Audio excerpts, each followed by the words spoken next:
प्रिय मित्रों, प्रिय छात्रों, आप सभी का एक बार पुनः अभिनंदन, स्वागत। राजकीय बालिका उच्च माध्यमिक विद्यालय डग ऑनलाइन क्लासेज की तरफ से एक बार पुनः आपका इसमें स्वागत है। हम आपके समक्ष एक बार पुनः उपस्थित हैं एक नया विषय लेकर के, और विषय आज ऐसा है जो कक्षा 9, 10, 11, 12 सभी कक्षाओं के लिए एक समान विषय है, कॉमन विषय है, जो सभी कक्षाओं के लिए आवश्यक है और इवन कॉलेज स्तर तक भी ये आवश्यक है। तो सभी स्तर पे हम इसको उपयोग कर सकते हैं, अध्ययन कर सकते हैं। विषय क्या है? प्रकरण है, विषय है अपना संस्कृत, प्रकरण है व्याकरण, और व्याकरण में जो प्रकरण हमने लिया है वो लिया है वाच्य। तो वाच्य जो है, वाच्य का मैं इसको आगे पढ़ाने से पहले, इस पर आगे चर्चा करने से पहले मैं इसका थोड़ा सा अर्थ समझा देना चाहता हूँ। कई बार ऐसा प्रश्न उपस्थित होता है कि वाच्य होता क्या है, कि वाच्य का अर्थ क्या है। तो वाच्य है, वाच्य का तात्पर्य है वच, इसमें धातु है और उसमें प्रत्यय लगा करके वाच्य शब्द की उत्पत्ति हुई। तो वच माने होता है बोलना, वद या वच माने होता है बोलना, और उसमें हमने प्रत्यय लगाया, वाच्य बना। तो वाच्य का तात्पर्य हो गया बोलने वाला, अर्थात वक्ता। वाच्य का क्या अर्थ हुआ? वक्ता, यानी बोलने वाला। तो जो बोलने वाला होता है उसी को हम वाच्य कहते हैं। आगे चलते हैं, वाच्य के भेद। वाच्य के जो भेद हैं, वाच्य को 3 भागों में बांटा गया है। कौन कौन से हैं देखते हैं। सबसे पहले है कर्तृवाच्य, उसके बाद है कर्मवाच्य, उसके बाद है भाववाच्य कि कर्तृवाच्य। अब ये प्रश्न उपस्थित होता है, वाच्य कर तो आपको समझ में आ गया, बोलने वाला, और मैं समझता हूं अब इससे क्लियर भी हो गया कि कर्तृवाच्य क्या होता है। कर्तृ माने कर्ता, कर्तृ माने कर्ता, और वाच्य माने बोलने वाला, यानी जहां पर कर्ता बोल रहा है, जहां पर स्वयं कर्ता अपनी बात को बोलता है, वह कर्तृवाच्य कहलाता है। फिर हमने इसके बारे में 2 बिंदु लिखे हैं। कर्तृवाच्य जिसमें कर्ता प्रधान हो, अर्थात जहां कर्ता की महत्ता हो, कर्ता जहां स्वयं सारे कार्य कर रहा हो, वहां पर कर्ता प्रधान हो, वह कर्तृवाच्य कहलाता है। और दूसरी पहचान इसकी क्या है? इसमें जो क्रिया लगती है, जो क्रिया अपन लगाते हैं, वो किसके अनुसार लगाते हैं? कर्ता के अनुसार। तो जहां कर्ता के अनुसार क्रिया लग रही है वो कर्तृ प्रधान, कर्तृवाच्य, और जिसमें कर्ता प्रधान हो वो कर्तृवाच्य है। ये सिंपल सी 2 पहचान है। इसके बाद चलते हैं कर्मवाच्य। अब सीधी सी बात है, जहां वाच्य माने बोलने वाला और कर्म माने कर्म, जहां कर्म स्वयं बोल रहा हो। वाक्य में 3 चीजें बहुत इंपॉर्टेंट होती हैं, कर्ता, कर्म और क्रिया। तो जहां पर स्वयं कर्म बोल रहा हो वह कर्मवाच्य है। तो इसमें क्या प्रधानता रहेगी? जिसमें कर्म की प्रधानता हो, अर्थात जहां कर्म स्वयं प्रधान हो वो कर्मवाच्य, और जहां क्रिया, जहां पर जो क्रिया है वह किसके अनुसार लगेगी?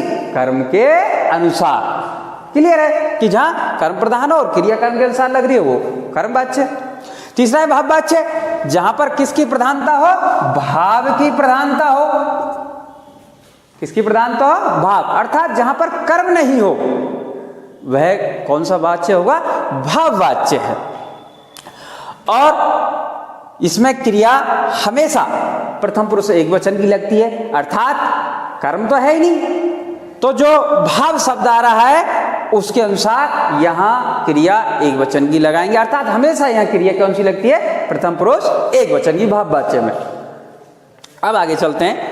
हमारे जो 9वीं क्लास में और विशेष रूप से 10वीं क्लास में बोर्ड परीक्षा में जो विषय है, जो प्रश्न आते हैं या जो टॉपिक है, वो है अपना वाच्य में कर्मवाच्य। कर्मवाच्य वाला टॉपिक है जो बहुत इंपॉर्टेंट है, और इसलिए हमें कर्तृवाच्य से कर्मवाच्य को बनाना हमें समझना है बोर्ड क्लास 10th के हिसाब से। तो उसके लिए हमने यहाँ बताया है कर्तृवाच्य से कर्मवाच्य बनाने के नियम। क्योंकि कर्तृवाच्य तो हम पढ़ते रहते हैं, सामान्य रूप से पढ़ते रहते हैं, जो वाक्य आते हैं वो ज्यादातर कर्तृवाच्य के होते हैं। रामः पठति कर्तृवाच्य है, सभी जानते हैं, है ना। जहां पर परस्मय पद क्रिया लगती है वो कर्तृवाच्य। अब महत्वपूर्ण है कर्तृवाच्य से कर्मवाच्य बनाना। इसको कैसे बनाएं? तो इसके लिए मैंने यहाँ मात्र छोटे छोटे से 5 नियम लिखे हैं।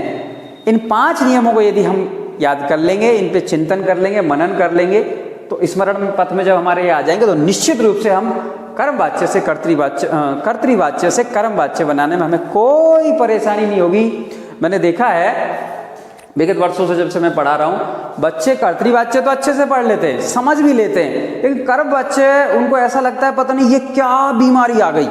तो ऐसा कुछ भी नहीं है, सिंपल छोटे से नियम है। और इवन मैंने यहाँ तक बोर्ड की कॉपी भी चेक की है 10th क्लास की, मैंने यहाँ तक देखा है कर्मवाच्य मुश्किल से 10% बच्चों के सही मिलते हैं, मुश्किल से 10% बच्चों के। पता नहीं क्या कारण है, बच्चे या तो ध्यान नहीं दे पाते हैं या वो इस तरीके से समझ नहीं पाते हैं। तो मैं आपको बहुत ही आसानी तरीके से ये 5 नियम बता रहा हूँ। इन 5 नियमों पे तो हम थोड़ा सा फोकस करेंगे, ध्यान देंगे तो 100% आपका जो 3 या 4 नंबर का प्रश्न आता है बोर्ड परीक्षा 10th में, वो आपका निश्चित रूप से सही हो जाएगा। तो देखते हैं 5 नियम कौन कौन से हैं। हेडिंग लिखा हुआ है कर्तृवाच्य से कर्मवाच्य बनाने के नियम। पहला नियम ध्यान से देखें, शब्द रूप सभी जानते हैं, जैसे राम शब्द है उसका रूप चलते हैं, राम है, रामौ, रामः, रामम, रामौ, रामान, रामेण, रामाभ्याम, नहीं राम है, रामौ, रामा, रामम, रामौ, रामान, रामेण, रामाभ्याम, रामहि, रामाय, रामाभ्याम, रामेभ्य, रामात्, रामाभ्याम, रामेभ्य, रामस्य, रामयो, रामाणाम और रामे, रामयो, रामेषु, हे राम, हे रामौ, हे राम। इस प्रकार से शब्द रूप है।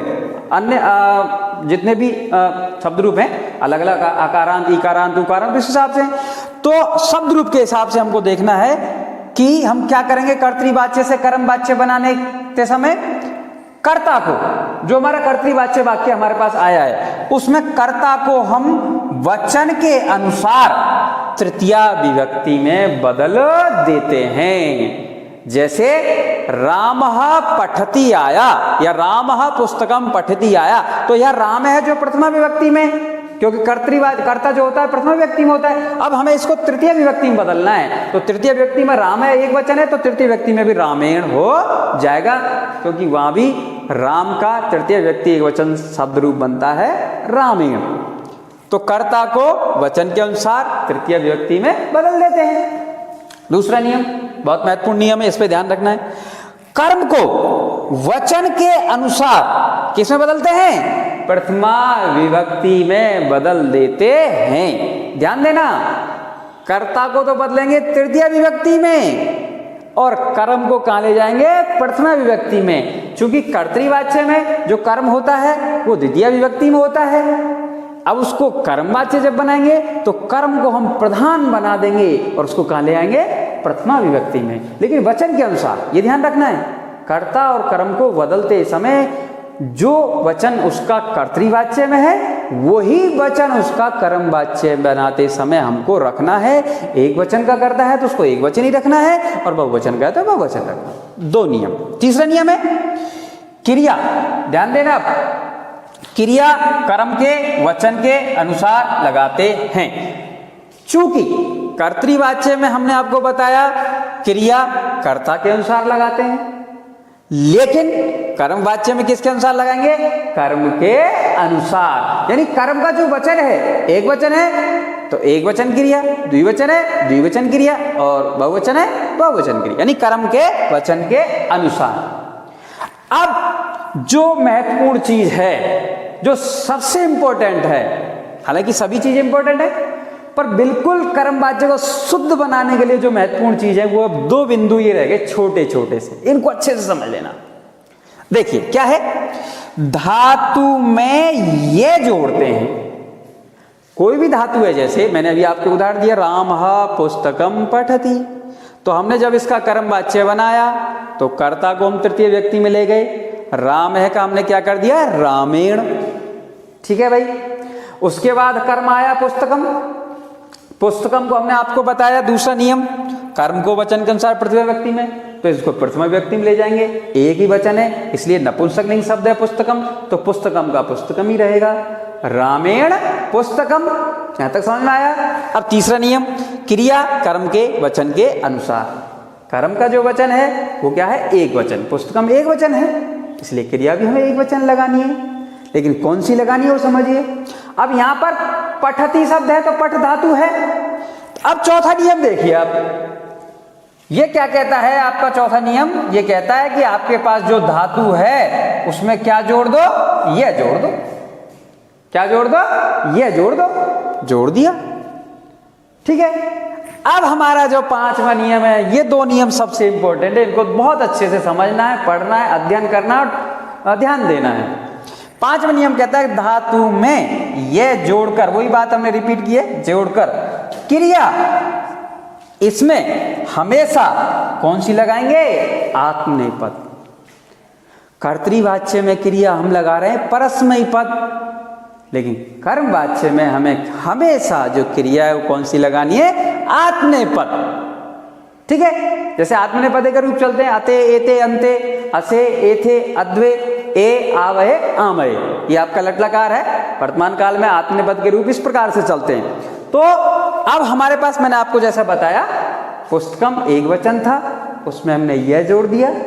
अब प्रथम पुरुष का एक वचन है, इसलिए अते क्या जुड़ जाएगा इसमें? अते, यानी हमारे पास ये सब, ये क्रिया आ गई थी, इसमें अब आत्मनेपद का हमने जोड़ दिया क्या? अते, इसलिए क्या बन गया? पठ्यते। चूंकि प्रथम पुरुष का एक वचन है, मैंने बताया कर्म के वचन के अनुसार हमको क्रिया लगानी है। तो दो बात, ये दो इंपॉर्टेंट, बहुत इंपॉर्टेंट नियम है। क्या? एक तो धातु में क्या जोड़ना है भाई? यह जोड़ना है, क्यों? ये चीजें तो हमें याद रह जाती हैं, लेकिन ये बहुत महत्वपूर्ण है जहां के बच्चा गलती करता है, जहां आके वो कर्मवाच्य को बिल्कुल गलत कर देता है। तो ये दो नियमों पर ध्यान देना है कि एक तो हम धातु में क्या जोड़ना है? यह जोड़ना है, और धातु में यह जोड़ करके जो क्रिया है वो किसकी लगाएंगे?